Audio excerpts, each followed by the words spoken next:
India है, India में तो वहाँ पे मुस्लिमों को दबाया जा रहा है, वो ऐसे बोलते हैं। तो भाई उनका तो भाई वही टोन है कि भाई वहाँ पे तो बहुत गुर्बत है, वहाँ पे पाकिस्तान को, वहाँ के मुस्लिमों को पढ़ाया नहीं जाता है। तो ये चीजें तो सिर्फ आपकी जनता को ही दिखती हैं, बट इंडिया में अगर हम मुस्लिम से पूछेंगे, और अगर आप ओवरऑल पूरे इंडिया की बात करेंगे, तो आप किसी भी रिलीजन से पूछ लें, चाहे वो मुस्लिम हो, हिंदू हो, या क्रिश्चियन हो, या जैन हो, पारसी हो, कोई भी हो, वो सब बोलेंगे कि अब की बार मोदी जी, और डेफिनेटली मोदी जी आएंगे। और आप देखना, पिछले 5 साल, जो आगे आने वाले 5 साल हैं, उसमें हम वर्ल्ड में तीसरी सबसे बड़ी इकोनॉमी होंगे। हिंदुस्तान के लोग तो पीएम मोदी को अप्रिशिएट करते हैं क्योंकि उन्होंने हिंदुस्तान के अंदर काम किया, मगर उनकी फैन फॉलोइंग पूरी दुनिया में और पूरी दुनिया के पॉलिटिशियंस और प्राइम मिनिस्टर्स उनको इतना सराहते हैं, उसकी क्या वजह? देखिए, कांग्रेस पूरी तरीके से खत्म हो चुकी है, दूर दूर तक कांग्रेस का अब सी भी नहीं बचा हुआ। कांग्रेस पूरी तरीके से खत्म हो चुकी है। जो सोनिया गांधी और राहुल गांधी, आपको पता ही होगा, तो वो पूरी तरीके से खत्म हो चुकी है। तो इंडिया में सबसे बड़ी पॉलिटिकल पार्टी है जो बीजेपी। और अगर दूसरी पार्टी की बात करें, अगर वो सब एक साथ भी हो जाती हैं, तब भी वो बीजेपी का लेवल जो है वो टच नहीं कर पाएंगे। क्योंकि आप वहां पे आप कर सकते हो जहाँ की यूथ पढ़ी लिखी ना हो। यहाँ की यूथ पढ़ी लिखी है, अब उनको पता है भाई 75 सालों में हमारी क्या हैसियत थी। मैं आपको बताता हूँ।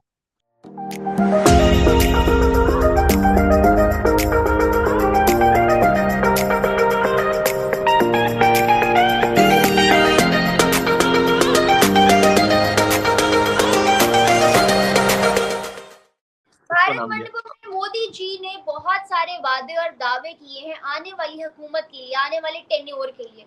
क्या आपको लगता है तीसरी हुकूमत मोस्ट प्रोबेबली तो मोदी सरकार की ही होगी, और अगर उनकी आती है तो इंडिया को कहाँ जाता देख रहे हैं? देखिए, पहली बात तो जो मोदी जी ने पहली बार खुल के बोला है अपनी तीसरी टेन्योरिटी के बारे में, इससे पहले मोदी जी ने कभी ऐसा कुछ बोला नहीं। ठीक है। और दूसरी बात, मोदी जी ने जो स्पीच दी, मोदी जी ने उसमें कहीं पर भी ये नहीं कहा कि अगर भारत की जनता मुझे तीसरी बार चुनती है। मोदी जी ने कॉन्फिडेंस के साथ कहा कि जो मेरी तीसरी टेन्योरिटी होगी, और उन्होंने सीना ठोक के कहा, उन्होंने कहा कि भाई अब की बार मैं नरेंद्र मोदी, मैं भारत से वादा करता हूं कि जो भारत की इकोनॉमी है जो 5 नंबर पे है, मैं उसको उठा के तीसरे नंबर पे कर दूंगा, और वो कर देंगे। ये बात, इस बात को कोई भी झुटला नहीं सकता, वो कर देंगे। और अगर रही बात उनकी स्पीच की, उन्होंने अपनी स्पीच में क्लियरली काफी सारी चीजें मेंशन की हैं। अब उन्होंने मेंशन किया कि 75 साल में इंडिया में कितने एयरपोर्ट्स थे, और पिछले 9 सालों में एयरपोर्ट्स कितने हुए, नेशनल हाईवेज कितने थे, रेलवे सिस्टम था, एजुकेशन लेवल था, उन्होंने काफी सारी चीजें मेंशन की। तो अब वो इम्प्लीमेंट, जो उन्होंने बात की, वो इम्प्लीमेंट दिख रहा है। और भारत में आपको पता है एजुकेशन सिस्टम बहुत स्ट्रांग है, तो ऐसा नहीं है कि मोदी जी कोई चूरन बेच रहा है। जनता को खुद पता है, वो दिख रहा है ना, क्योंकि भारत का एजुकेशन जो सिस्टम है बहुत ज्यादा स्ट्रांग है, क्योंकि उनको खुद पता हुआ है। तो जो मोदी जी ने बातें बोली हैं, वो चीजें अब सबको दिख रही हैं।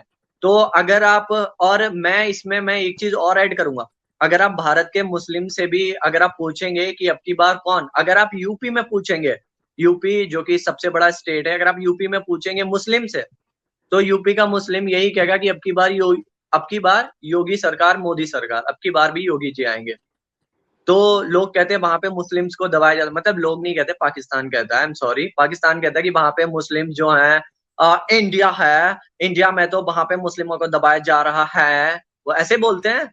तो भाई उनका तो भाई वही टोन है कि भाई वहां पे तो बहुत गुर्बत है, वहां पे पाकिस्तान को, वहां के मुस्लिमों को पढ़ाया नहीं जाता है। तो ये चीजें तो सिर्फ आपकी जनता को ही दिखती हैं, बट इंडिया में अगर हम मुस्लिम से पूछेंगे, और अगर आप ओवरऑल पूरे इंडिया की बात करेंगे, तो आप किसी भी रिलीजन से पूछ लें, चाहे वो मुस्लिम हो, हिंदू हो, या क्रिश्चियन हो, या जैन हो, पारसी हो, कोई भी हो, वो सब बोलेंगे कि अब की बार मोदी जी, और डेफिनेटली मोदी जी आएंगे।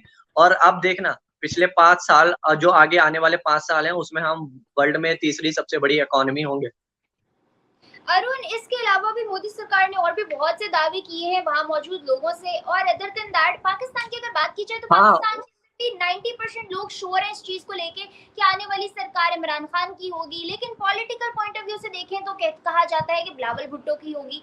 तो आपको नहीं लगता कि पहले से ये ज्यूम कर लेना, लोगों के वोट देखे बगैर कहीं ना कहीं कुछ पॉलिटिकल चीजों का अंदेशा होता है? लाइक जैसे अगर आप लोग कहो कि मोदी सरकार की ही होगी, तो दूसरी नहीं पॉलिटिकल पार्टी आप भी तो से काम करेगी ना। हम लोगों के वोट नहीं वोट के बगैर, ये जैसे पीएम मोदी ने बहुत दावे से ये बात कही है, तो डोंट यू थिंक सो कि इसमें कोई जिसकी लाठी उसी की भैंस वाला भी सीन है?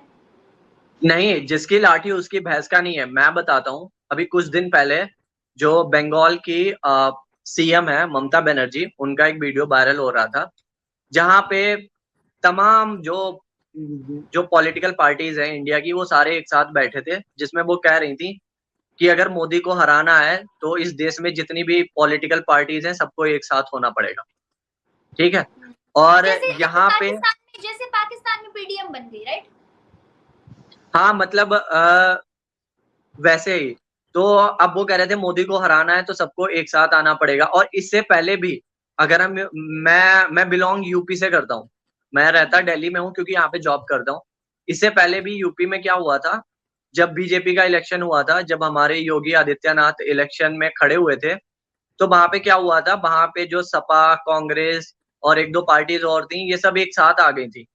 बट वहां पे बीजेपी इतने ज्यादा वोटों से जीती थी, ये लोग उसके 3% भी दूर दूर तक नहीं दिख रहे थे। आप सोच लो। तो और जो मोदी का है, जो मोदी ने ये चीज बोली है, और ये चीज उन्होंने इसीलिए बोली, ये पाकिस्तान में होता होगा कि यार ये चीज पहले से नहीं बोलनी चाहिए या ये ऐसा होगा। इंडिया में हर बंदा श्योर है, और इवन वो भी श्योर है, उनको पता है कि तीसरा टेन्योर आने आने वाला है। और अगर आप आई एम सॉरी, अगर आप इंडिया के अलावा भी, आप पाकिस्तान के जो जितने भी बड़े स्कॉलर्स हैं जिनके साथ आप बात करते हो, आप उनसे भी पूछोगे, सेम यही बात वही बोलेंगे, वो लोग भी बोलेंगे इस बार मोदी को आना ही आना है। और अगर उसके बाद भी अगर अगर आना अगर हुआ तो बीजेपी ही आएगी, क्योंकि बीजेपी के बाद में इंडिया में दूसरी सबसे बड़ी जो पॉलिटिकल पार्टी है वो है कांग्रेस। कांग्रेस पूरी तरीके से खत्म हो चुकी है, दूर दूर तक कांग्रेस का अब सी भी नहीं बचा हुआ है। कांग्रेस पूरी तरीके से खत्म हो चुकी है। जो सोनिया गांधी और राहुल गांधी, आपको पता ही होगा, तो वो पूरी तरीके से खत्म हो चुकी है। तो इंडिया में सबसे बड़ी पॉलिटिकल पार्टी है जो बीजेपी। और अगर दूसरी पार्टी की बात करें, अगर वो सब एक साथ भी हो जाती हैं तब भी वो बीजेपी का लेवल जो है वो टच नहीं कर पाएंगे, क्योंकि आप वहां पे आप कर सकते हो जहाँ की यूथ पढ़ी लिखी ना हो। यहाँ की यूथ पढ़ी लिखी है, अब उनको पता है भाई 75 सालों में हमारी क्या हैसियत थी। मैं आपको बताता हूँ, आपके पाकिस्तान में अगर मैं आईटी की बात करूं, आपके पाकिस्तान में जो जो 12th पास आउट है, अगर वो एक बीपीओ सेक्टर ही ले लो, अगर उसमें अगर वो जॉब करता है, वो कितने उसको सैलरी मिलती होगी? 12,000 पाकिस्तानी रुपए या 10,000, ऐसे मिलती होगी ना। 10 से 15 के दरमियान। हाँ, मतलब 10 से 15,000। मैं आपको बता रहा हूँ, मैं जिस आईटी कंपनी में मैं जॉब करता हूँ, यहाँ पे जो 12th पास हैं, इवन जो ग्रेजुएट्स हैं, उनका मंथली पैकेज है 70-80,000। अगर यही 80,000 इंडियन रुपी को पाकिस्तानी रुपी में करें तो वो 2.5 लाख रुपए कमा रहे हैं। सोचो, 2.5 लाख रुपए।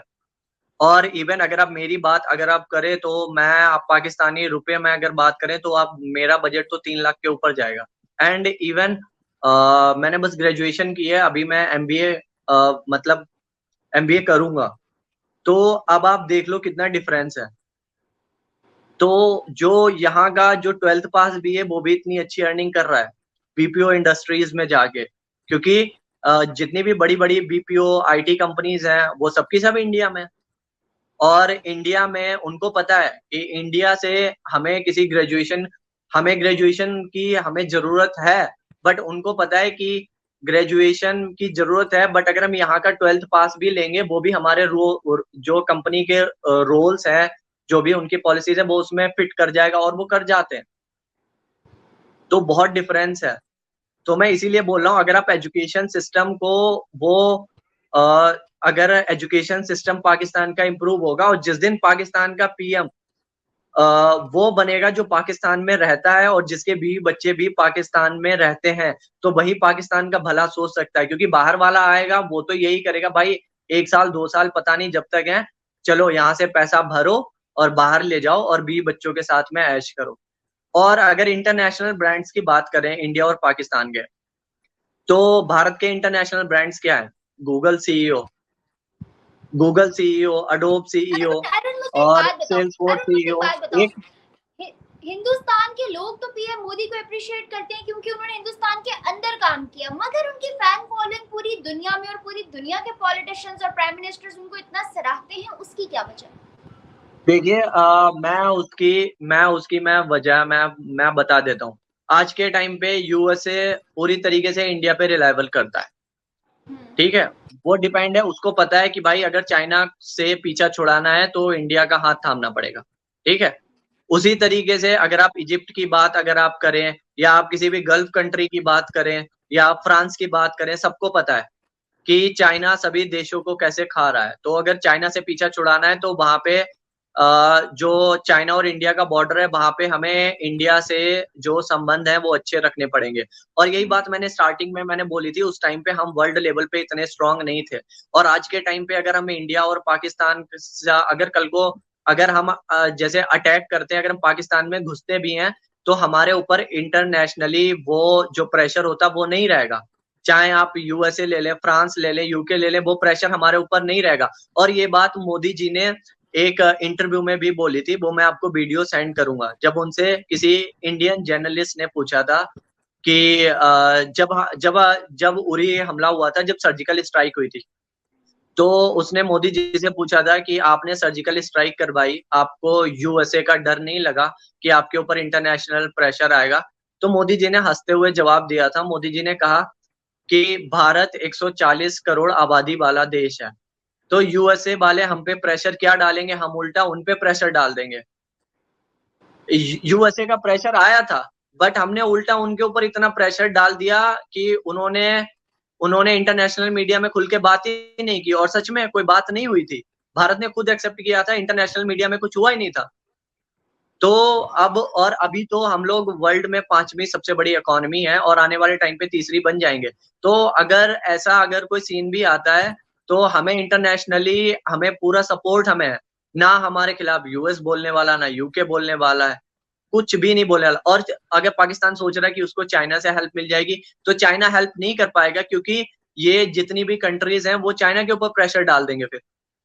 और मैं अलग वीडियो में आपके साथ जब फिर कभी करूंगा तो मैं आपको बताऊंगा कि चाइना क्यों चाहता है कि भारत है जो भारत और यूएसए के रिलेशनशिप खराब हो, और यूएस से भारत के साथ रिलेशनशिप क्यों अच्छे करना चाहता है।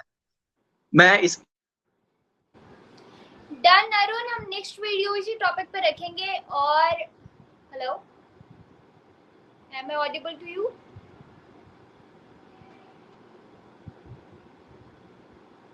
Hello, I guess may be some internet issue. खैर बहरहाल इसको वाइंड अप करते हैं। Thank you so much Arun, बहुत अच्छा लगा आपसे बात करके, बहुत अच्छा लगा आपकी राय जान के, अपनी ऑडियंस तक पहुंचा के। और होपफुली अगर इसी तरह के यूथ से हमारी इस तरह की डिस्कशन होती रहेगी और हमारी ऑडियंस उनको सुनती रहेगी तो उनके माइंडसेट्स भी काफ़ी हद तक चेंज होते जाएंगे और खुलते जाएंगे। खैर ऐसा वास्ट मटेरियल प्रोवाइड करना हमारी responsibility. And thank you so much for joining us, thank you so much viewers for watching. मिलते हैं फर्दर वीडियोस में उसी टॉपिक के साथ जो अरुण ने बोला। और बहुत सारे डिफरेंट गेस्ट डिफरेंट टॉपिक्स है हमारे चैनल पर, जरूर देखते रहिएगा। तब तक मेरे चैनल को लाइक सब्सक्राइब और बेल आइकन को क्लिक करना बिल्कुल मत भूलिएगा। अरुण आपकी वीडियो स्टक हो गई थी, इस वजह से मैंने वाइंड अप कर दिया। Thank you so much for joining us. जी जी, तो मैं कहाँ पे था? हाँ, तो मैं बता रहा था कि जो चाइना है, चाइना क्यों चाहता है कि इंडिया और यूएसए के रिलेशनशिप खराब हो, और यूएसए क्यों चाहता है? मैंने बताया है, I have just told my audience कि हम लोग नेक्स्ट फर्दर वीडियो इस पे पूरा एक सेशन रखेंगे और इस पे डिटेल ओके ओके डिस्कशन करेंगे, ठीक है, with facts and okay. Figures. Thank you so much today for joining us और thank you so much viewers for watching. मिलते हैं फर्दर वीडियोस में इंटरेस्टिंग टॉपिक्स के साथ। तब तक के लिए मुझे मेरे गेस्ट को दें इजाजत। अल्लाह हाफिज। Thank you so much.